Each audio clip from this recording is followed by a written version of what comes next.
बिस्मिल्लाहिर्रहमानिर्रहीम। अक्सर लोग ये तो जानते हैं कि हवा के खारिज होने से, पेशाब पखाने के निकलने से, खून या पीप के निकलने से वज़ू टूट जाता है, मगर ये बात बहुत ही कम लोग जानते हैं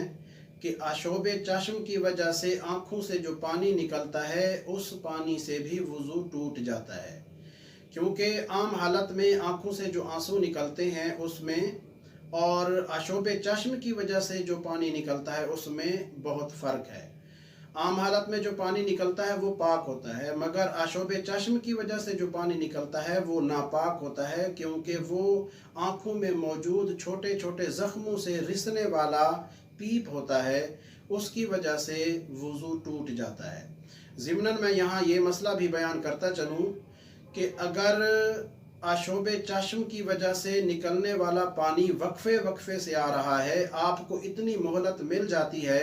कि आप वज़ू करके 4 फ़र्ज़ पढ़ सकते हैं, तो फिर जिस वक्त वो पानी निकलेगा आपका वज़ू टूट जाएगा। अगर आपने और नमाज पढ़नी है तो उसके लिए आपको दोबारा वज़ू करना पड़ेगा। लेकिन अगर आपको इतना वक्फा भी नहीं मिलता, वो पानी मुसलसल बह रहा है, तो फिर आप